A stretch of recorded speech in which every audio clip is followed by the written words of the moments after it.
to 1 Million Cups. My name is Chris Steffen. I'm one of the volunteer organizers with 1 Million Cups Daytona Beach, and I'm joined by a bunch of other organizers. Oh, I really didn't see anyone here. Tyler? Organizers, raise your hand, please. Tyler? Everyone? Okay. Do we have any first-timers here today? Welcome. Real fast, how'd you hear about us? Through my husband. Thank you, husband. Excellent. Great. So, for those of you that don't know, 1 Million Cups is a product of the Kauffman Foundation out of Kansas City, Missouri. And right now, in about 145 plus communities across the country, are 1 Million Cups meetings taking place. Great group we have here. We usually average about 45 in attendance, which is really good compared to some of the other 1MCs across the state. And every week we have a guest speaker. This week is Russell Gish, and he is with Global Hospitality Services, Inc., and he's going to talk to us today. He's got a great story.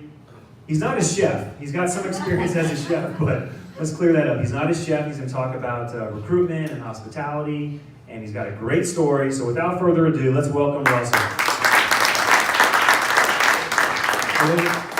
Good morning. Good morning. Not used to talking. Okay. Thank you for inviting me. As Chris said, my name is Russell Gish, and here's my story. So what I'd like to do today is give you a snapshot of what I do, and maybe we can share some ideas, and hope I can make it interesting. So that's my agenda for this morning, my story, what I do, how I do it, my business model, and what I've learned in running a business. So this is my story. Can you all hear me? Yeah. I have one of these funny accents, so I'm sorry about that. So, this is my story. So I started in the hotel business when I was 11 years old, and I wanted to become a chef. So that's not me, that's just a picture. So I started when I was at school. I was a rebellious young man, but I liked cooking and washing up and pot washing, so I found a job as an 11-year-old boy in a hotel where I lived in London, and I found my calling was to be in culinary, in the chef. So I was still a young man, so I left home at 16 years old. I had two choices.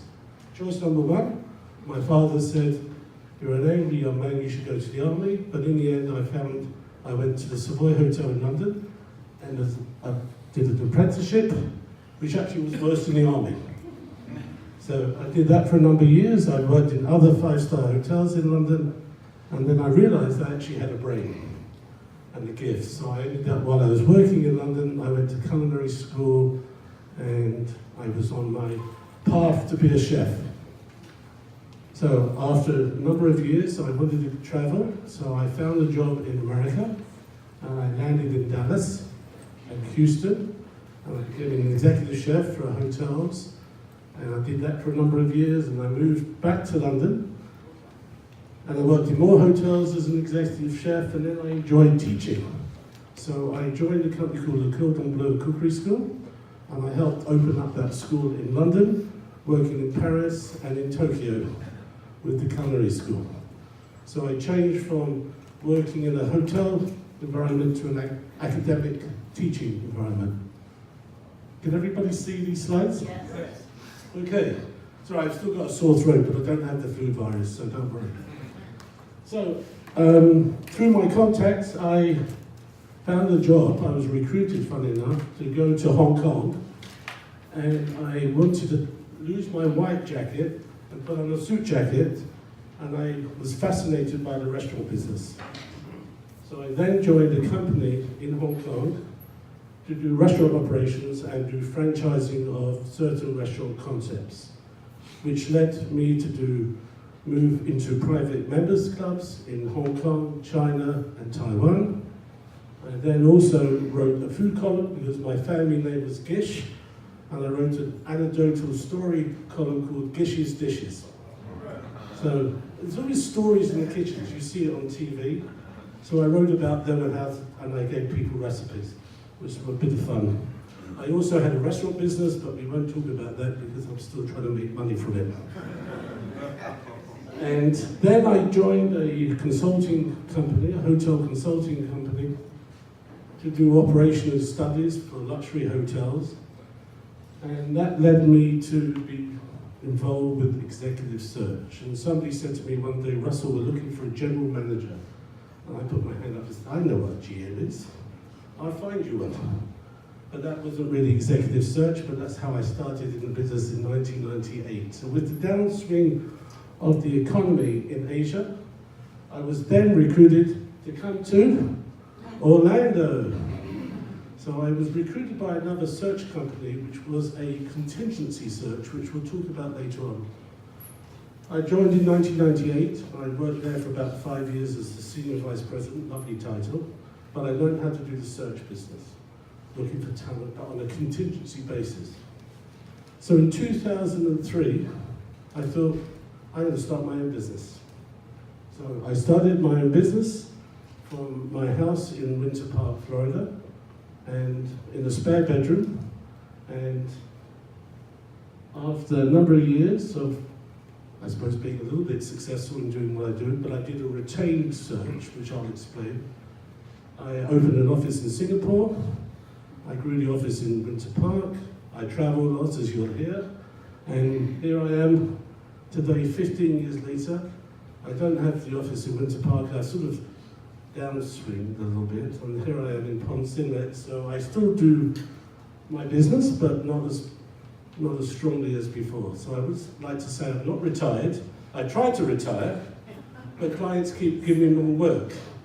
So I'm still active. I still run the company Global Hospitality Services, but I live here in Ponce Inlet, Florida. So that's my story. Anything? Oh, like that. Thanks. So what do I do? My company is Global Hospitality Services. I'm a retained boutique worldwide executive search firm, primarily working in hotel hospitality services in the industry. But I also have clients in retail. I've had clients in private jets, chartered boats, banking, anything to do with customer service centric industries. People was looking for talent. So a lot of companies like banking, for example, are looking for hoteliers to run their customer service, as an example. So that's my company. So this is my mission statement, which is on my website, and it's only the last 8 years of being in business for 15, I actually had a website, because my business, as we'll talk about later on in networking, has always been done through word of mouth. So my company's mission is to cultivate valued partnerships. So if you can just put that in the back of your mind for the next 20 to 40 minutes, with clients and candidates to help them achieve sustainable careers and optimal business performance. That's my mission statement, that's my credo, that's what I think and do. So, let me ask you a question. Who in the audience has ever been recruited? Okay, you, sir. Yes, you. How have you been recruited? Very quickly. You can turn the phone off, yeah. Thank you. A headhunter contacted me who had been calling periodically. Perfect. Something that was... So you were recruited by a headhunter? I was. I'm really a headhunter. Okay. Who else has been recruited? Madam? A consultant for a firm. Okay, that's good. So question number 2. Who in the audience has recruited for a position with your own company? Everybody should put their hands up. Yes? You all have companies, businesses? So how have you recruited, sir? Straightforward calling a targeted market and looking for people like that. Okay, anybody else? Sir? Stealing. Stealing. No, we're not saying stealing. Stealing employees. We're not stealing. Stealing is the wrong word. Enhancing. Pilfering. Pilfering, not filthy. Attractive. Attracting, thank you. Anybody else? I usually just acquire the company. Okay, so let's talk about recruiting for a little bit. So we all roughly know what recruiting means, and there's you've been recruited directly and you recruit for your own company. So let's talk about various styles of recruiting. These are just some ideas. So in-house recruitment, and this is where I can share, we can talk later on. In-house recruiting, the best form of recruitment is with your own company. Because you've got employees who might know other employees, who might come and join your company. A lot of companies now, they give incentives to people to say, if you can find us people, then we'll pay you, as an example. So in-house magazines, your own company websites, those are ways of recruitment, but I don't do that. Social media, Facebook and all the other ways of social media, again, it's a way of pinpointing your company, promoting your company, finding people, but I don't do that. Internet job sites are very prevalent. You know, there's sites called LinkedIn, there's Indeed, all these other sites to hotels. We have hcareers.com. Again, that's a form of recruiting for companies that doesn't cost too much, but I don't do that. Advertising, okay, local newspapers, magazines, your trade journals, they're all different forms of recruiting. Again, I don't do that. Contingency search, I mentioned before, I joined a contingency search firm from Hong Kong to Orlando. Contingency search firm is a company that might call you for a job, right? The company is the client, but they won't get paid until they found that person. So it's all on contingency of success. I don't do that. Okay, anyone else experience contingency search? Yeah, been hired twice. Right, so it's a bit flaky, it's not, you know, it's recruiting for the masses, but again, it's not a focused search from a client's perspective. From a candidate's perspective, you're just giving your name and saying, I'm just interested in that job. Again, I don't do it. But what I do is I do retained search, which basically means, this is my business model.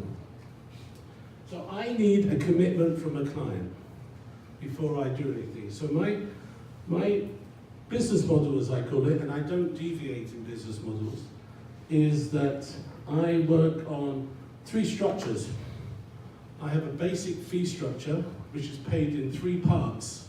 A third on the beginning of a search, a second third on qualifying as selection of candidates, and the remaining balance is due on that candidate's first day of meeting.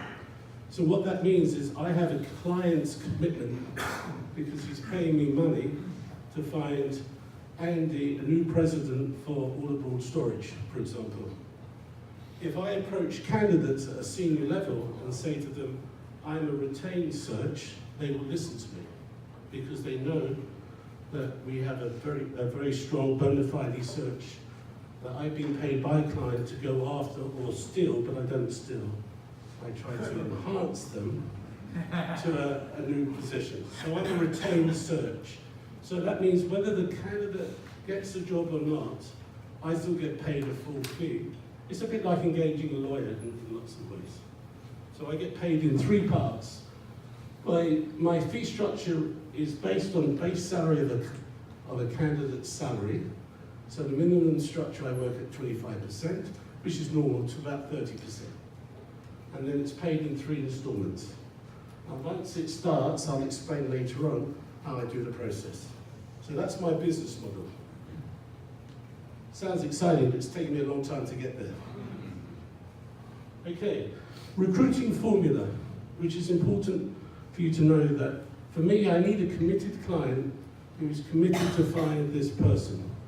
I myself need to understand what the client wants. So I need to know their operation, what they expect from this candidate, what's going to happen in the future. And I need to know what their business model is in their forecasting and so forth. I also need to find a successful candidate. But I also need to find a candidate who wants to join that company, not just fill a place. So a successful candidate needs to move for the right reasons. It could be career growth, it could be financial. But at the end of the day, I'm going to find a successful candidate for a client who wants that candidate, which will create optimal performance, meaning that the client will grow his business, they'll make more revenue, and the candidate themselves will grow in their own career.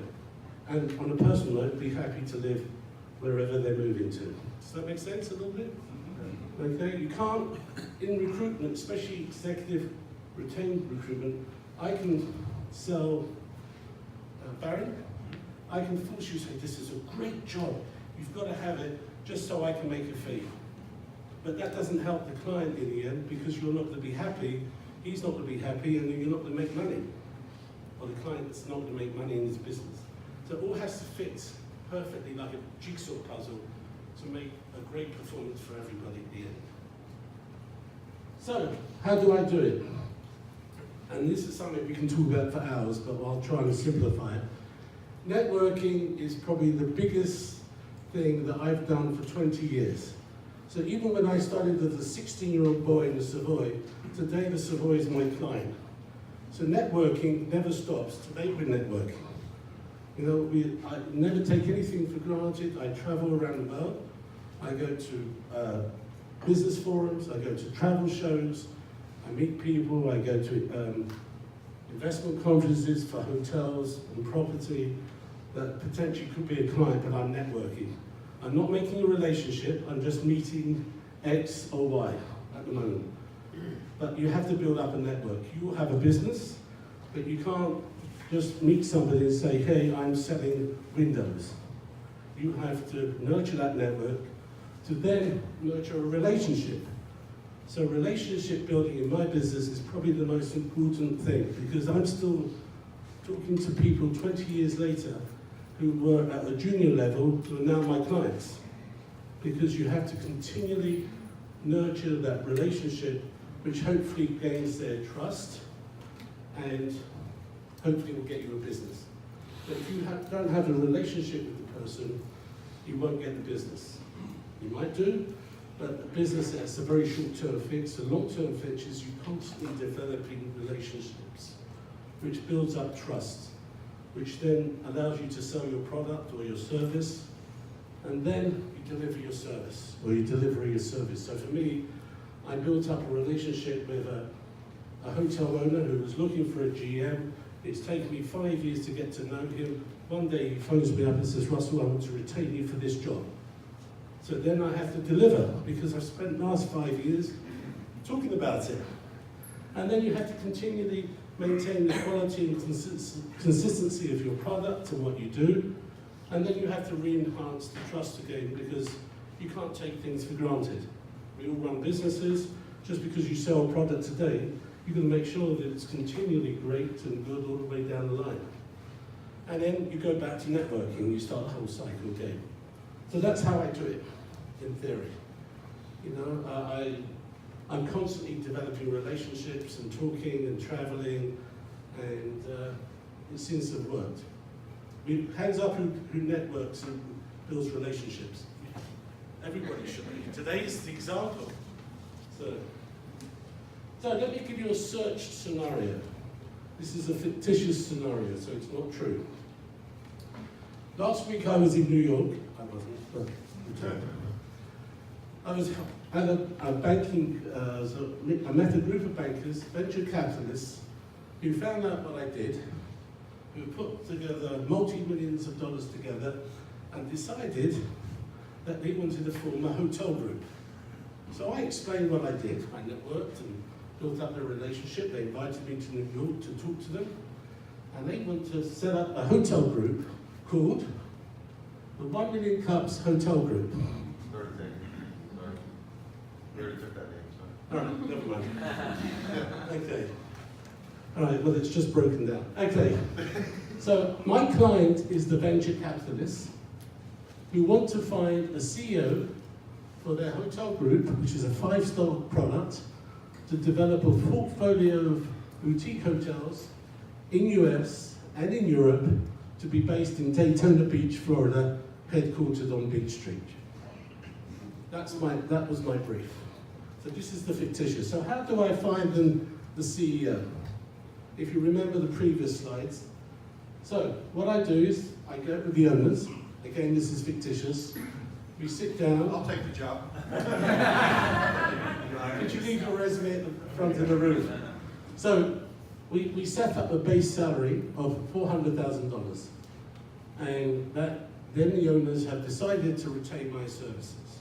So the first stage would be my fee, based at 25%, would be $100,000. We then exchange contracts, which sometimes can take a while because They have legal, I have legal, and depending on the companies all around the world, for me, that could take quite a while. Once we've got the contract, then we've written the job description together, I visited them, I've come to site visits here so I know what they want. I then bill them 1/3 of my fee. When I bill the first third of the fee, I start picking up the telephone. I don't do anything before, but that's my business model. So I got their commitment to look for this CEO. Then I start researching with some of my folks because I have a researcher and I have people who help me with recruiting. We find qualified candidates, so I then use my network and my relationships who I know CEOs, and I say to them, I've got this fantastic opportunity, I'm not stealing them, I've got this fantastic opportunity in Daytona for a startup company, would you be interested? And they say, not really, okay? But then I say to them, before you say no, what do you think I should say? Do you know anyone? Thank you. Do you know anybody? So they said, well, you need to speak to Andy Clark. He's the new CEO of a hotel group in North Carolina. I heard he might be looking. So I phoned up Andy. Sorry, Andy, to use you. Then I speak to Andy, and he says the same thing. Well, I'm not really interested, but I know Russell Gish, and he's in London, but has US papers and wants to come back to Florida. And that's how I process it. So I'm a detective, a salesperson, I don't steal, and in the meantime, I got to know relationships and networking.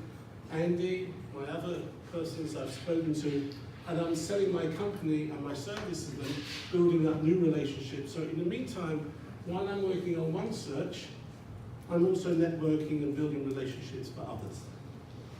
So it never stops. So I'm selling this 1 million cup opportunity, great lifestyle, come to Florida, great for the family, and I'm checking references all the time. And eventually I come to a short list of candidates. About 4 to 6 I normally work at for a client. Because if I've done my homework correctly to the job brief, and we've done the job correctly with interviewing, a client does not need 10 candidates to do a short list.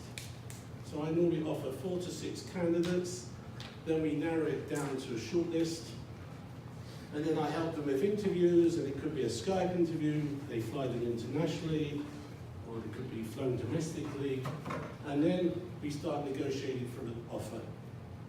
And then they accept the offer, then I've got to help that candidate to resign.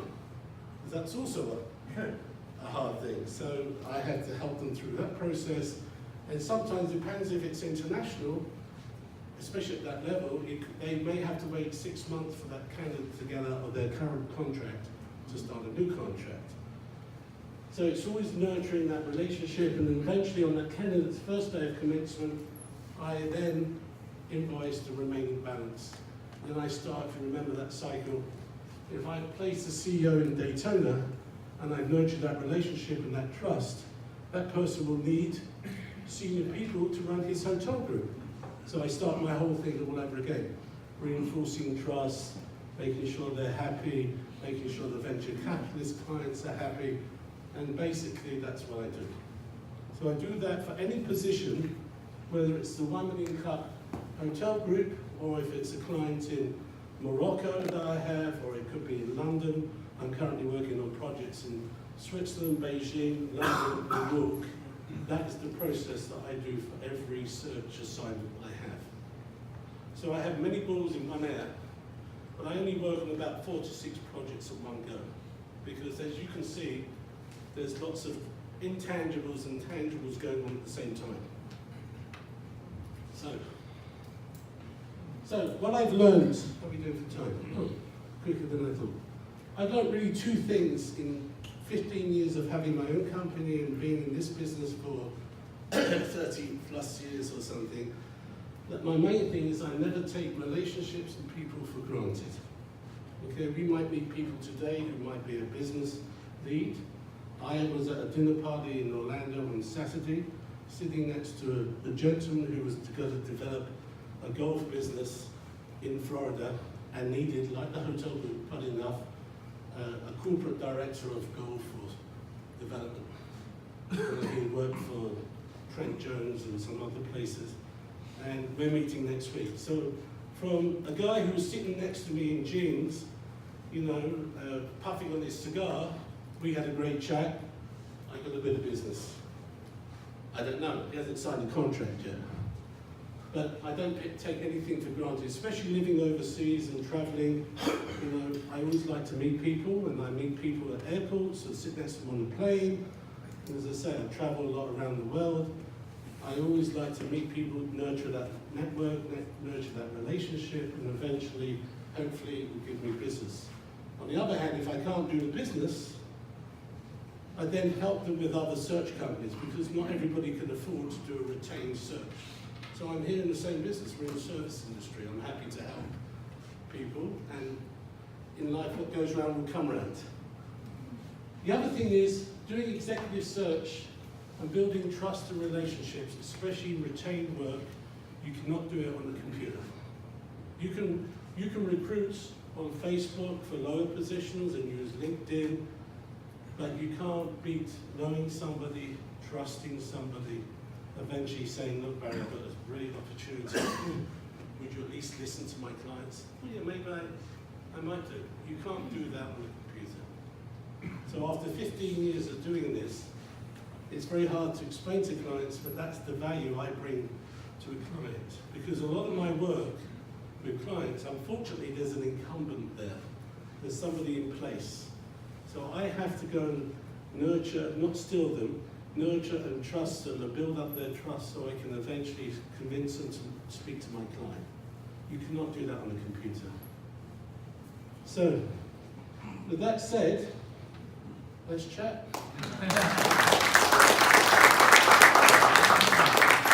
Wonderful, wonderful. Round of applause for Russell. That was great.